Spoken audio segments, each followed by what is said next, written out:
Happy Saturday morning, all. Thank you for joining me today for our 11th episode of Saturday Morning Coffee. I'm Nolan, our lead writer and founder of Dime Novel Adventures. Today, we'll be reviewing the February 2025 adventure, Spire of Fire. If you're ready, I've got my coffee, so let's dive in.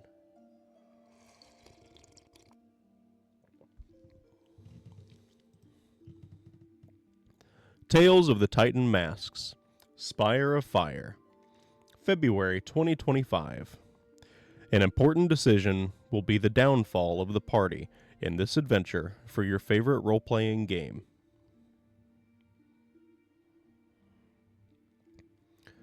Spire of Fire, a level 13 to 15 adventure, February 2025.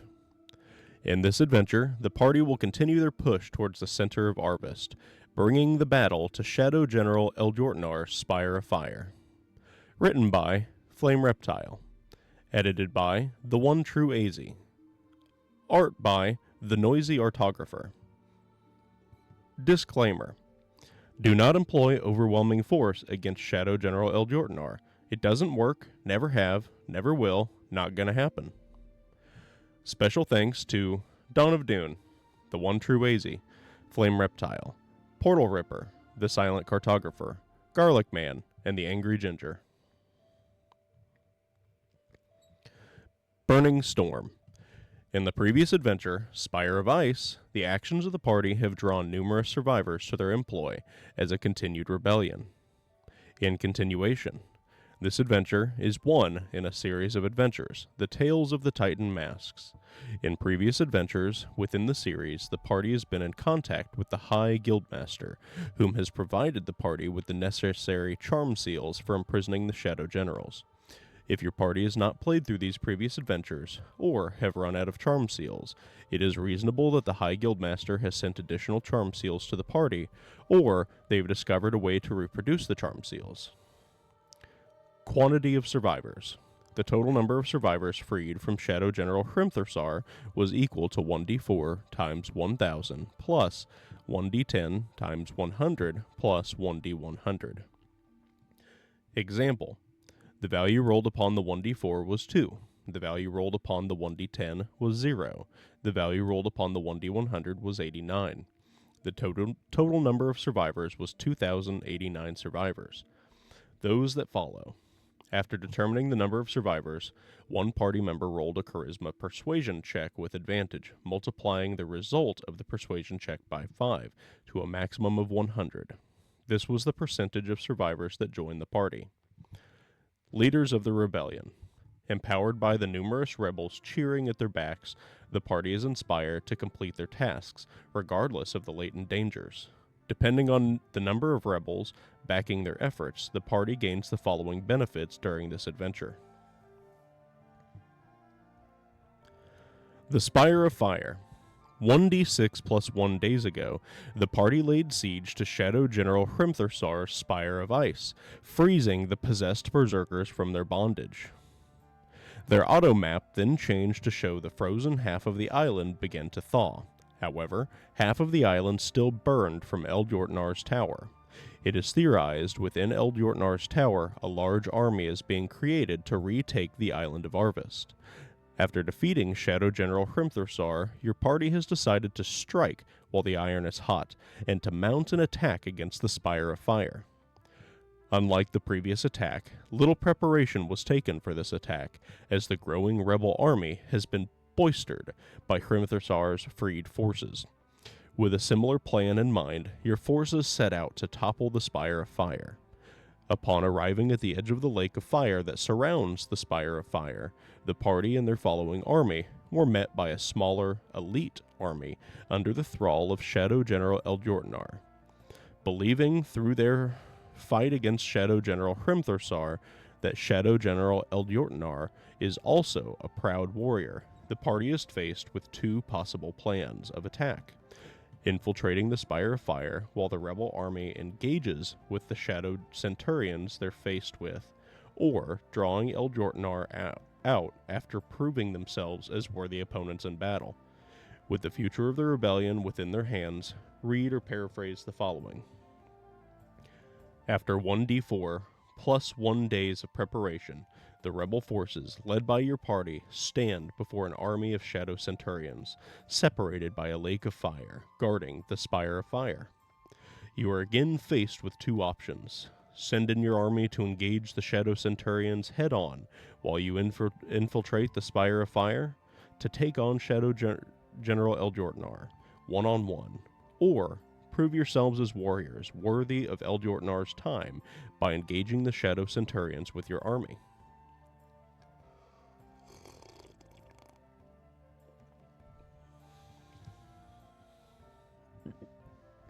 Another split decision. If the party chooses the first option of attack, to infiltrate the Spire of Fire while the rebel army faces off against the army of Shadow Centurions, see the section Infiltrating the Spire. If the party chooses a second option of attack, to prove themselves as worthy opponents to Shadow General Eljortnar, see the section A Warrior's Folly.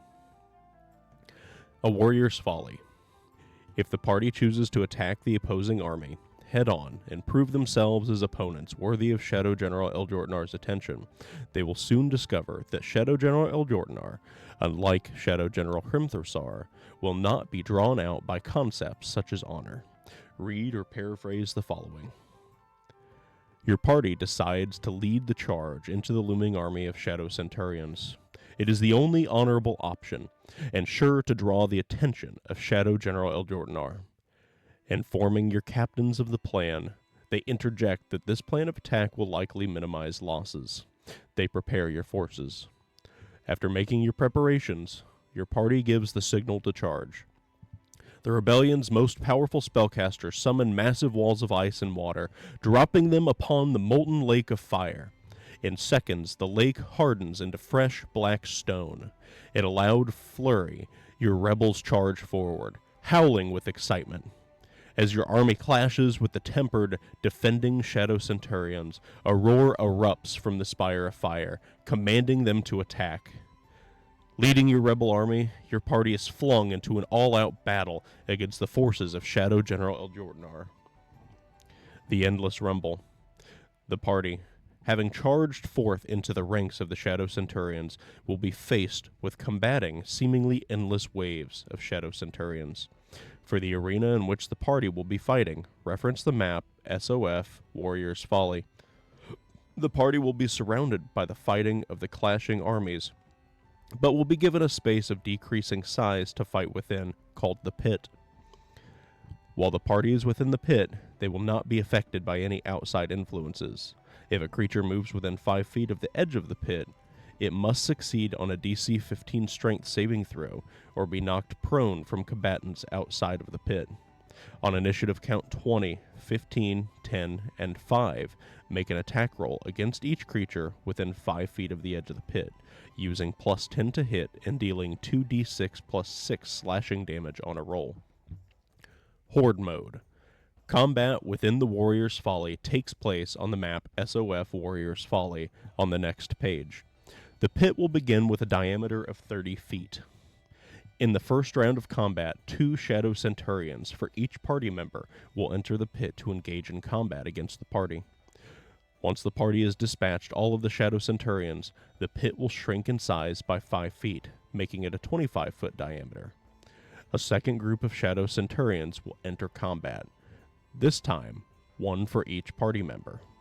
Combat will alternate between sets of 2 Shadow Centurions per player character and 1, with the pit shrinking until its diameter is 15 feet in diameter, after which it will begin to expand by 5 feet each round until it reaches 45 feet in diameter. This combat will continue this way until a total of 10 sets have been completed, after which the party will reach the steps to the base of the Spire of Fire. See Infiltrating the Spire. The table below shows how many Shadow Centurions will appear for each player character and the diameter of the pit each round.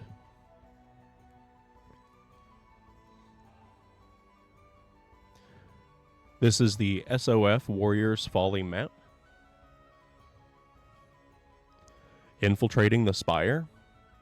If the party chooses to infiltrate the Spire of Fire, while their rebel army is engaged with the defending Shadow Centurions, they will be met with far more resistance than their previous attempt on the Spire of Ice. With the additional cost of a larger hit to their army, read or paraphrase the following. Your party decides to infiltrate the Spire of Fire after your rebel army has engaged with the enemy. Although the hit to your forces is estimated to be higher, you've determined that this strategy will allow your party the best chance to deal with Shadow General Eljortnar. Informing your captains of the plan, your forces prepare for the ensuing battle.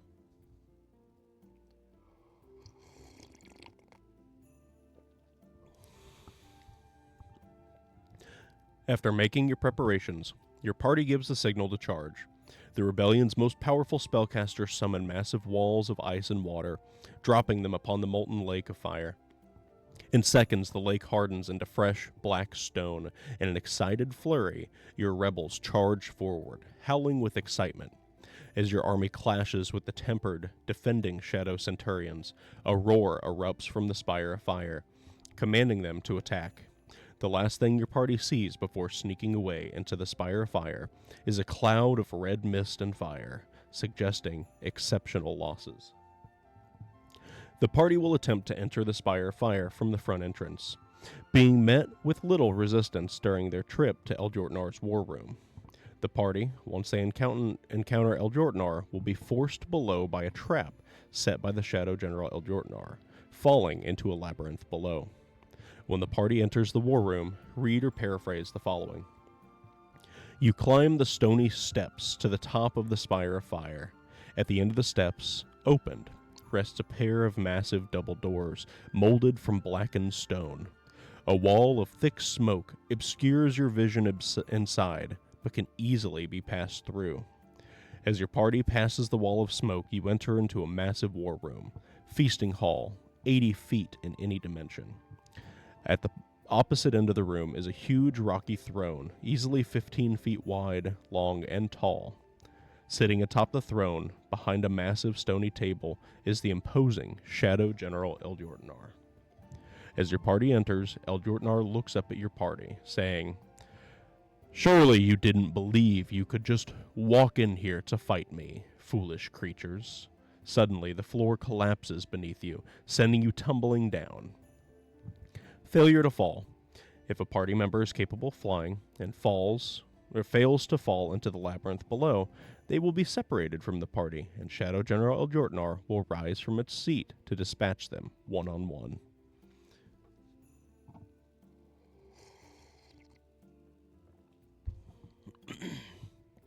Eljortnar's Labyrinth.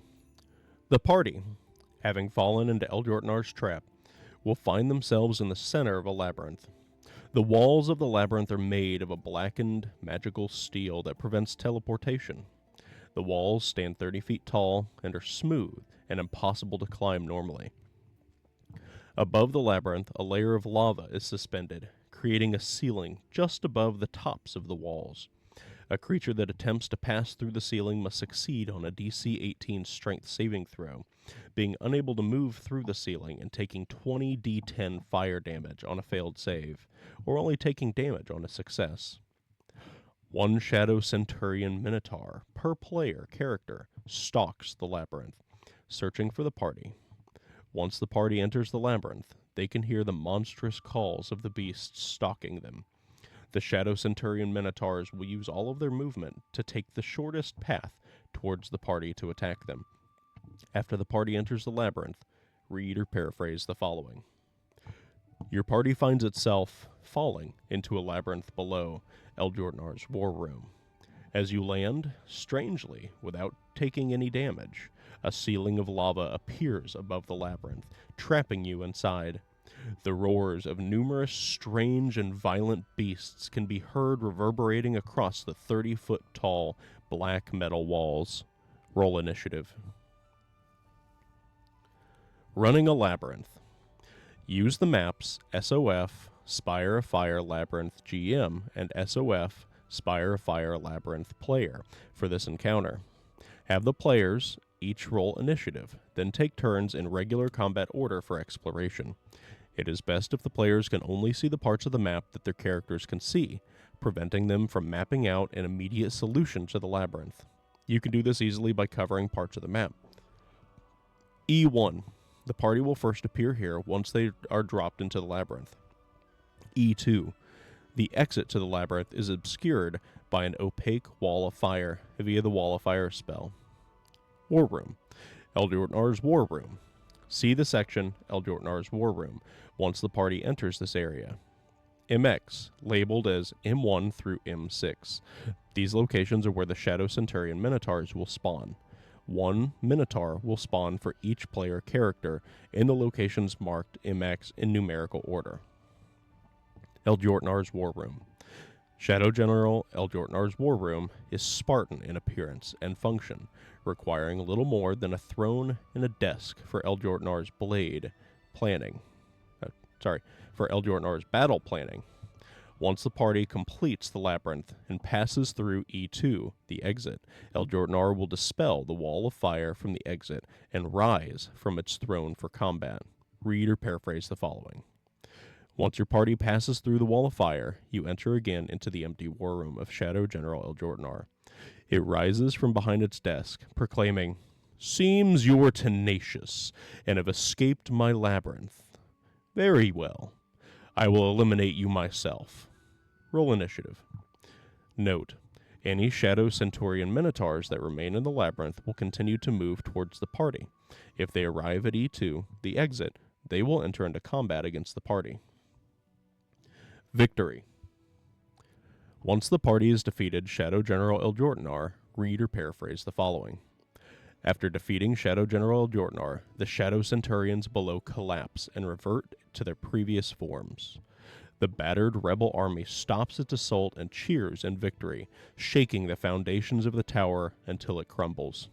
Your party glances at the auto map, noticing it has changed, revealing the burning portion of the interior of the island has begun to cool and solidify. However, a massive looming shadow appears above the center of the island of Arvest, and a colossal flying island descends from the clouds. Over the next few hours, the party and rebels search the crumbled tower and the battlefield, recruiting as many freed warriors as it can. From the flying island, 8 massive tethers spiral down towards Arvest, holding the flying island aloft above the center of Arvest. With the numbers of the rebellion refreshed and bolstered, the party and rebels plan their next attack. Once the party has completed this adventure, the Guildmaster Arcali will contact them through the Earrings of Sending, given to them in the adventure Dock of Delicacies, to congratulate them on their victory and to direct them towards their next objective. The end.